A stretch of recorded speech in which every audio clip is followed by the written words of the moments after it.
Hi, Beth here from Abby's Attics Creation, and thank you for tuning back in.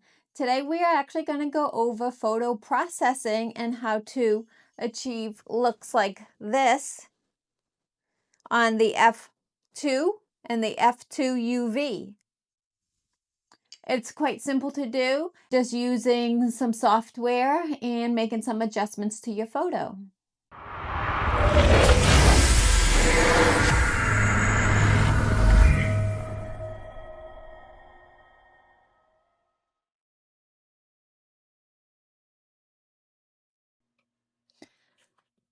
So I'm going to start off by showing you how I edit my pictures. I also want to state that every single picture is going to be different on how you adjust your settings. White dogs on the Slate coasters do seem to be a little bit harder than any other dog there is out there. A lot of you have seen me do this picture hundreds of times, and I want to show you how I achieve the look that I do get. So I am in Photoshop. Yes, this is a paid version of Photoshop, but it does, however, work the best. I'm going to start by unlocking that layer. I do this for this particular picture, and like I said, every picture is going to be different. I don't want this back leg right here. And so I'm going to make my brush the proper size, and I'm going to just start by erasing some of what I don't want here.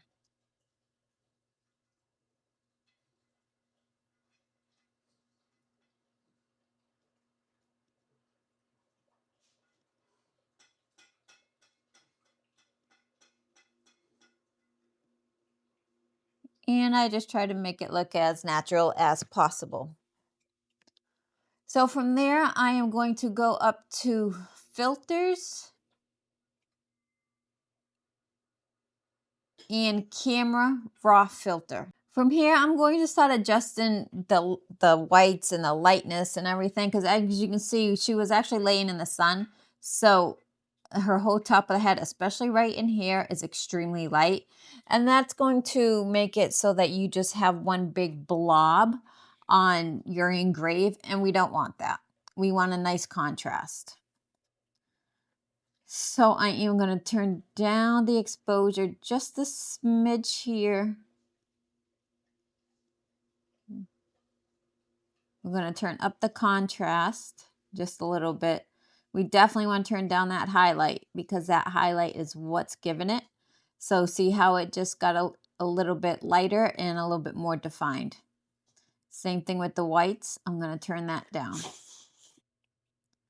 I am going to turn the blacks just a little bit.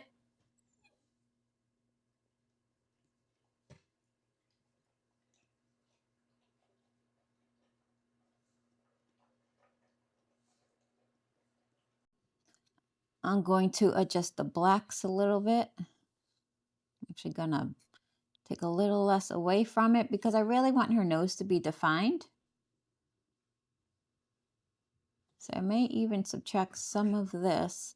And really, you're playing around with it until you get what you like.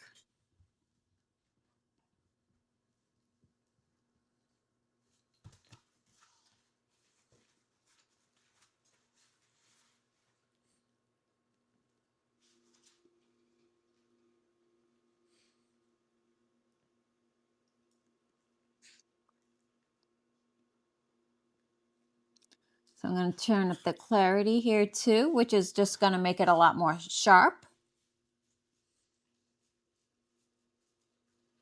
I'm going to turn up the dehaze, which also brings out some of these wrinkles that she has.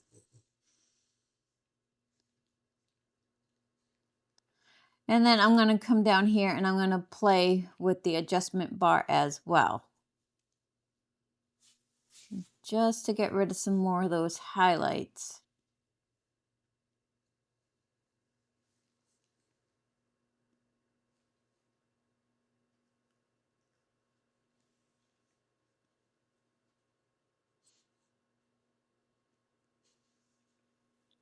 And then you can go through and you can play with a lot more of these. Like I'm going to sharpen this up because you really want it sharp, especially with a white dog, so that it's not one big blob. So see how I sharpen this up, and now you can really see all the little hairs. So that's really what you're trying to do. You want it to be as sharp as possible when you're engraving on slate. Now see what happens when I turn the noise reduction up? We lose all that. So you don't want that up. Same thing here with color noise. Let me show you what that does. It actually adds more definition. If I take it away, there's a little bit less. It's not a huge difference, but it is enough to make a difference. Especially where I want those little sparkles in her eye to show. I want her nose to show, all her little hairs around here. And now I'm going to press OK. I am going to go to adjustments, and I am going to do black and white, even though it's already black and white, but you can do more stuff in here. And I'm colorblind, so I do have to play with a lot of these because I don't see the different colors that you see. I see it as something different. So I do play a lot with some of these, even if I don't have to.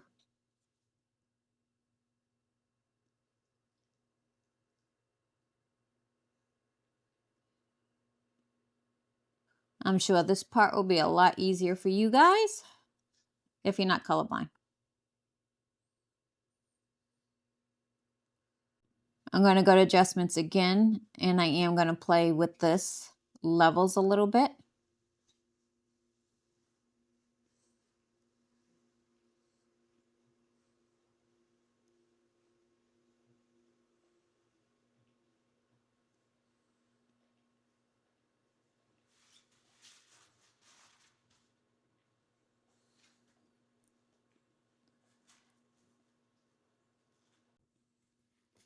And I'm going to go to adjustments again and play with the curve settings here.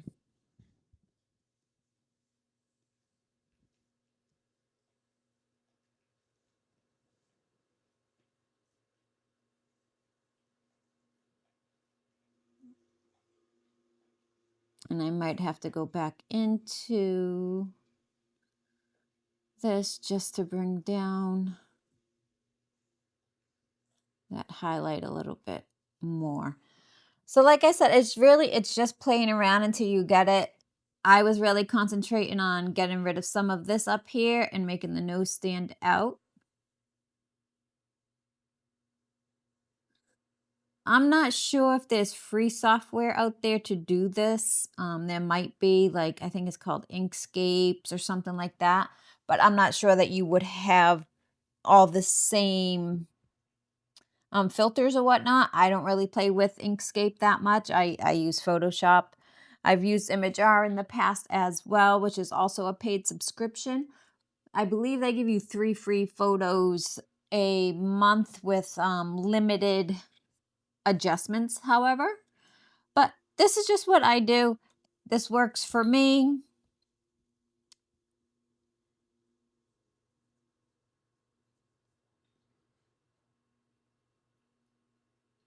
And now I am going to combine all of these into one. So I'm just going to select all this black. I'm going to delete it. Now it's a transparent background. I'm also going to go to, why can't I find it? Here it is.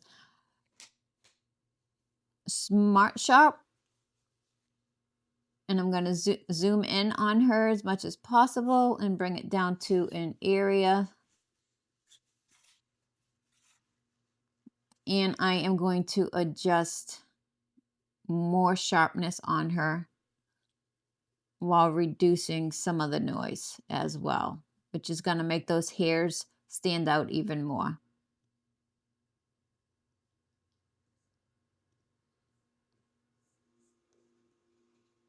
And that's the first step that I do in order to get my photo to engrave for this particular dog, Abby.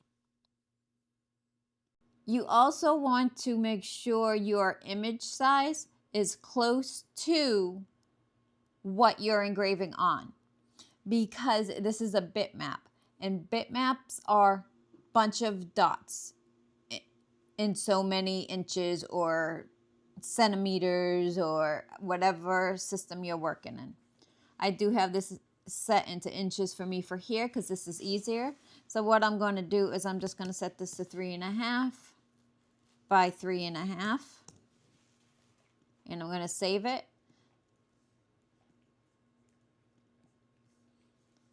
Because now when I go to bring it into the Xtool software, I won't have to worry about it being that, I think I said it was around 8 inches. I don't have to worry about now compressing those dots down even smaller and being closer together, which is going to give you, again, that blob effect. You can even crop this even better because you want it to get as close to what you're doing as possible.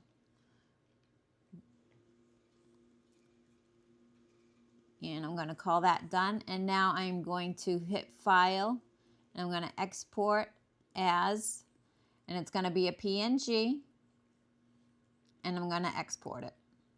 And I'm going to pick a name for it.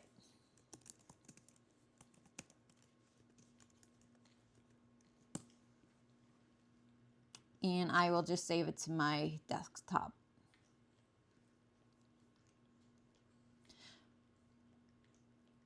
We're now done with Photoshop, and we can actually import it now into XES or Studio now. And I did a pretty good job actually cropping that down. I got it very close to her ear. You can even go a little bit closer if you wanted to, which I might do. I might come in a little bit more.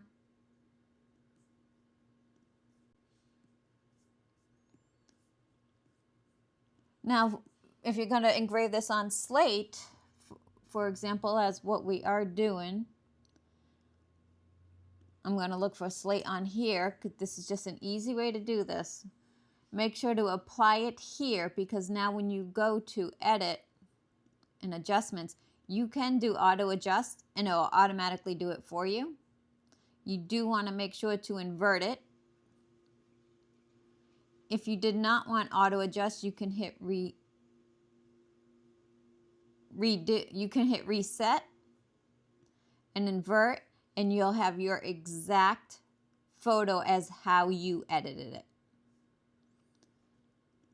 If you wanted to keep it how they have it, which is actually a little bit more sharper, it might bring out more detail, I'm not sure. The brightest areas, the white, is what is not going to engrave.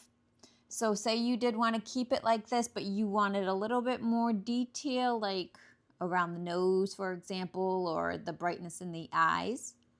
You can play with these adjustments here too.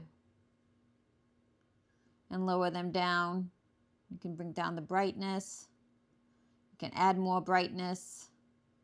You can make it even a lot more sharper if you wanted to, which I actually might do that actually. You can turn your contrast up even more, even less. But you really do want a lot of contrast when you're doing this. So I would recommend, just playing around until you see what you get. And I will actually invert this now, and I will adjust my own because I did most of my own process work.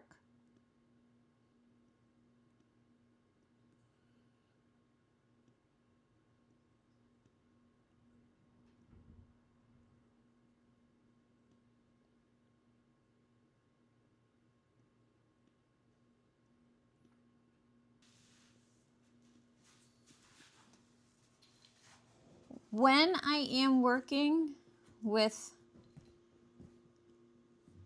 slate coasters and stuff, and most of my pictures I do use Javis right here for. Dot duration, we're going to go over that again. I am going to show you both on my Xtool F2 and on my Xtool F2 UV, what I typically do.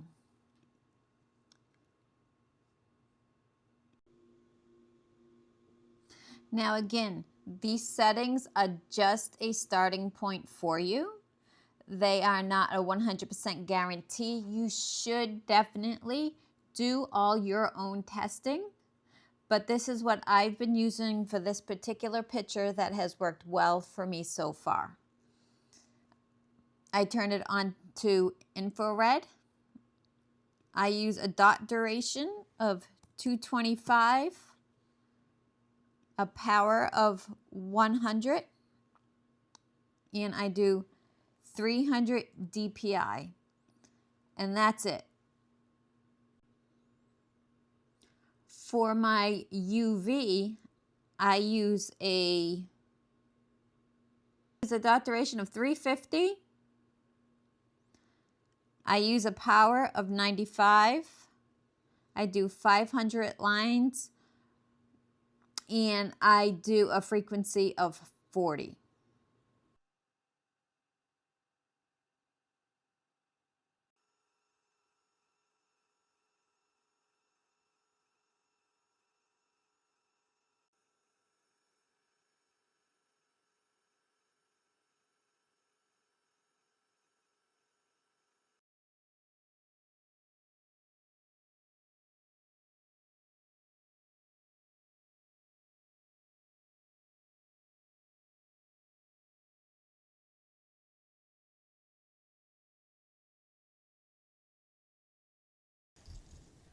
Thank you guys for watching, and I hope you guys learned something. Do you like the F2 or do you like the F2 UV? While the F2 is actually brighter, the UV does bring out more contrast. Which one is your favorite? Thank you for tuning in. Please comment down below which one you prefer. And please let me know if there's any other tutorials you would like to come out in the future. I'll also link all of our links down below. And if you're interested in buying the Xtool F2 or the UV, I'll have those links down below along with a discount code.